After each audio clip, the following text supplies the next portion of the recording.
Max Carver watched the bruised sky. The still bright but fading scar of the supernova loomed over them like a fire in heaven.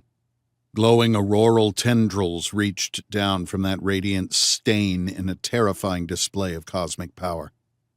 It's not every day that you get to watch the end of the world, but Max was so busy trying to survive it, he didn't take the time to appreciate the significance.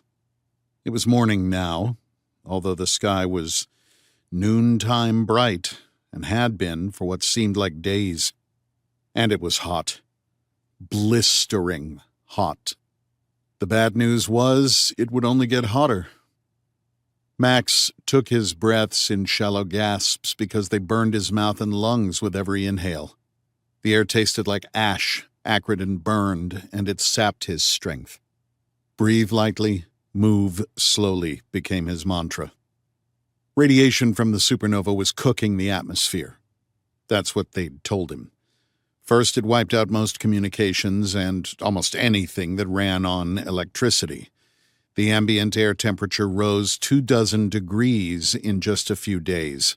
Impossible orders of magnitude. It hovered around 140 now, nearing the threshold of human tolerance. Another 20 degrees and their bodies would cook too. Gradually, awareness and connection grew. After Ben injected him with Nexome, Max would first get these fleeting intuitions. Later it would be things that he inherently knew. Things like the air temperature and humidity. Things Max knew he didn't know before. Not that knowing how hot it was would help them get out of here. It began as a rescue mission. Though as Max reflected on the last few days, he was likely the only one who ever thought they were genuinely here to save anyone.